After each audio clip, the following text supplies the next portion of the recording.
Aujourd'hui encore, la Nouvelle-Zélande va nous en mettre plein les yeux.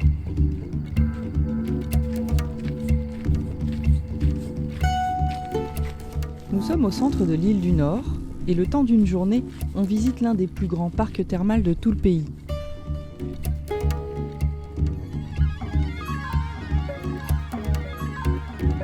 Ici, nous sommes à Te Puia, un lieu sacré pour la culture maori. Derrière nous, des fumerolles et des geysers. L'eau sort à plus de 100 degrés de cette terre volcanique. C'est assez impressionnant et les décors sont incroyables.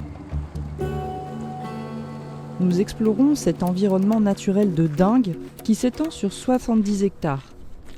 C'est une vallée géothermique unique au monde. Il faut dire que la Nouvelle-Zélande est située sur 2 failles sismiques. Sous nos pieds, ça bouillonne de vie. Et il faut dire que les bains de boue et les bassins fumants qui nous entourent nous montrent à quel point notre planète est bien vivante. On se trouve actuellement sur la ceinture du feu du Pacifique, c'est-à-dire qu'ici il y a une activité volcanique et sismique super importante. Ce qui se passe devant nous, c'est par rapport à la présence de magma pas très profond sous terre. Le magma chauffe l'eau et l'eau, elle ressort en geyser. Le geyser qui est derrière moi s'appelle le Poutu, il est en activité en permanence, mais 1 à 2 fois par heure, il peut monter jusqu'à 30 mètres de haut, ce qui fait de lui le plus grand de tout l'hémisphère sud.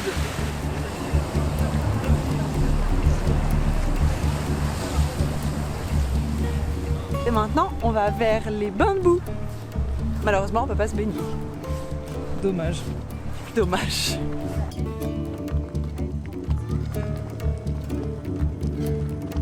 Te Puia est un site naturel incroyable, mais c'est également un centre de conservation de la culture maori, ce peuple autochtone de Nouvelle-Zélande. Les premiers Maoris ont débarqué ici il y a plus de 1000 ans à bord de canoës. Des jeunes Maoris apprennent la sculpture du bois et de la pierre. Ils reproduisent des motifs traditionnels vieux de plusieurs siècles qui rendent souvent hommage aux ancêtres. Te Puia permet de faire perdurer les arts maoris.